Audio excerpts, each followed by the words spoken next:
Hey everyone, my name is Emma and welcome back to Story Central, your center for all the best stories on Reddit, and boy do I have a weird one today. I'm in a relationship with a guy who also works in tech. He makes $68K and I make $130K. I am a mechanical engineer at a robotics startup. He works at a more stable job doing programming at a large company. He brought me to meet his friends at a party and they asked me about myself. His friends mostly work in tech too and talked about themselves in terms of their jobs. I told them I'm a hiker, I do archery, I love road trips and camping and riding dirt bikes, etc. Basically talking about my hobbies because work is just a way to get paid to do the shot I love. It's not how I define myself and it doesn't come to mind when someone wants me to tell them about myself. One of his friends asked about work and I said, oh gosh, I don't want to talk about work at a party. Spent my whole day sweating my ass off in 95-degree heat trying to replace this busted ass motor just to find the replacement part was also fucked.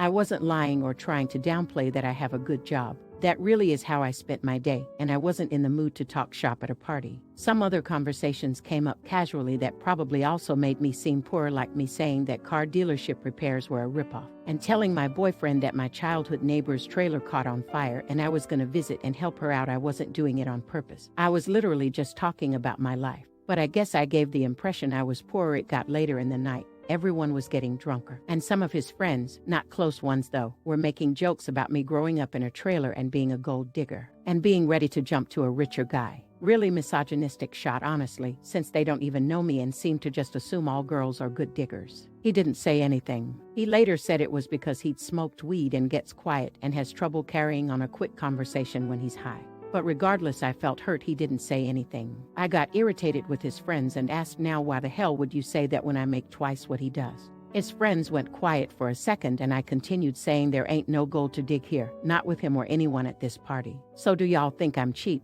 or do y'all think I'm stupid? My boyfriend wanted to leave the party shortly after and he was pretty upset with me for telling everyone I make twice what he does. I said I would have held my tongue if he'd checked his friends himself. But he didn't say anything, so I wasn't about to let them talk to me like that.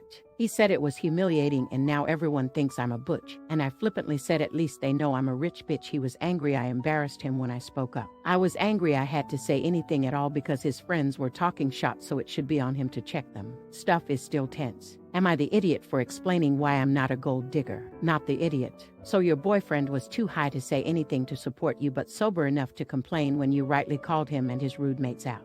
Not the idiot. His friends sound like those dudes that whine that they can't get GFS. Think they deserve supermodels, but then are complete misogynists. BF got his ego bruised that you let it be known you out-earned him. He'll get over it, or he's stuck in the patriarchal ideal that the man is supposed to be the main breadwinner. My wife and I bought a 4-bedroom house in Pa that my son lives in. Our son went to college in Pa and wanted to stay in the area. So we bought the house as a second home. We live in NJ and commute into Manhattan for work. We figured that he would have a place to live and we could visit every so often and spend some quality time together. We pay the taxes and services, maintenance on the house. Our son pays for his groceries and the house utilities. Really quick, if you're enjoying the video, don't forget to drop a like. All was going well for a few years. Our son meets a girl and they get serious. We met her and she seems nice enough. They announce their engagement, and she moves into the house with our son. Now for the problem, the wedding. We held a little get-to-know-you BBQ at the Pa house. My son and daughter are there, as are our son's fiancé and her parents and sisters. We all seem to be getting along well. My wife, daughter, and the fiancé go into the house along with her mother and sisters and my son. A few minutes later, my wife and daughter come out and are really upset. They come over and tell me we're leaving and driving back to NJ. I try to find out what happened. Once we got back to NJ and they calmed down, they told me that our son and his fiancé along with her family don't want us at the wedding. According to what I was told, we're not their kind of people. I was livid. I called my son and asked him WTH this was about. He tells me that her family feels that we are not good enough and will embarrass them at a family wedding, and that we are all uninvited from the wedding. I let a week go by to calm myself down and drive back to the Pa house. The new future in-laws are in the house along with the fiancé. It appears that they all moved into the house. They ask me why I'm there. I tell them that since we aren't invited to the wedding, I was coming over to talk to my son. They tell me to leave their house. I lost it and told them that they had 30 days to get out. Tell my son I'm selling the house and he could find somewhere else to live with all of you. I go to a realtor in town and list the house for sale. They call my son at work and tell him what I said. Apparently they thought that he owned the house. He calls me and asks why I'm selling his house. I tell him I paid for it along with the taxes on it and it is mine. He was living there rent-free, but since he doesn't want us in his new life, he has to get out. I tell him the same as I told his future in-laws. They have 30 days to get out, then I'll get a lawyer and get them evicted. Am I the off for taking a hard stance on this? He is my son, but the in-laws seem to take over and we no longer count. Not the idiot.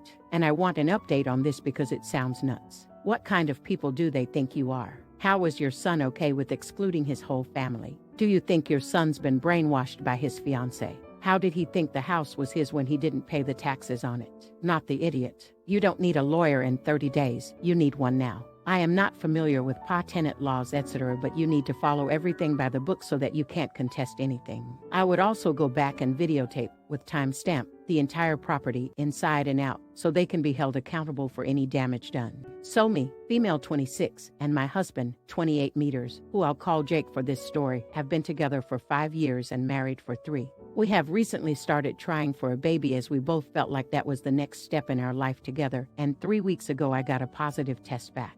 We were really happy and told our families, and now my mom and mother-in-law want to throw a big baby shower for us. It was just super good news all around. Well, 2 nights ago me and Jake were getting ready for bed when he reminded me to go through the house and make sure all the lights were off. Now he can be a little lazy at times, and it has become a nightly routine for me to make sure all the lights are off that he leaves on before we go to bed. I wasn't feeling very well and asked if he could just do it since he wasn't doing anything and was literally standing by the door. He then tells me, no, this is what is expected of you every night. I was a little hurt, but I didn't want to fight with him, so I just did it. When I came back, Jake goes on this very long and unprovoked rant saying things like just because you are pregnant does not mean anything will change and you are still expected to cook, clean, and do all the chores every day because how can you be expected to be a mother if you can't handle a little work? He wasn't yelling or anything. He was talking to me quietly like he was 2 inches tall. I was shocked because I had never heard him say anything like this. The rant went on for about 30 minutes before I interjected and asked, well, what do you plan on doing to help me with all of this? He then got extremely defensive, saying he works his ass off at his job to provide for me and what is going to be our future children. For context, I don't work ATM. My job was not paying enough to justify me going, so I am a full-time college student. He ended by saying that it doesn't matter how I feel physically or mentally, it is a mother's job to push through, and if he helped and babied me, I wouldn't be a good mother. I got extremely upset and started yelling, and I said that I wish I would have known this is how you felt before I got pregnant with your baby. There was a moment of silence before he started crying, and he left for the night to stay at his mother's house. He hasn't been back yet, and my mother-in-law and sister-in-law have called me berating me and saying I broke Jake's heart with what I said and I need to apologize immediately, and until I do he isn't coming home. I don't know how to feel. So am I the idiot for yelling at my husband after he said he isn't helping me with anything during the pregnancy because it's a mother's job to deal with it? Edit. First, I want to thank you all for your responses. I'm sorry I haven't really responded to anyone specifically, but I really do appreciate you guys. A few of you asked if I told my mother-in-law and sister-in-law what he said, which I did. They basically said I was being sensitive and all he meant was pregnancy isn't an excuse to be lazy. He meant no harm. Okay. I am getting some things together and I'm going to be headed to my mom and dad's house. My mom is furious with him and doesn't want me apologizing to him or talking to him without the situation either being recorded or having a witness. Regardless, I am okay and will be okay. I do appreciate all of you though. You have opened my eyes to many things I may have been ignoring or looking past over the years. Not the idiot. You're in an abusive relationship. He's wrong. Things will change for the worse. Men are often more abusive during a woman's pregnancy because they can't control the pregnancy itself. But you need to run. Not the idiot. Abusers often start their abuse during life changes like this. This is terrifying behavior and you should strongly consider all of your options, including abortion. Thank you for watching, and if you enjoyed, don't forget to like and subscribe.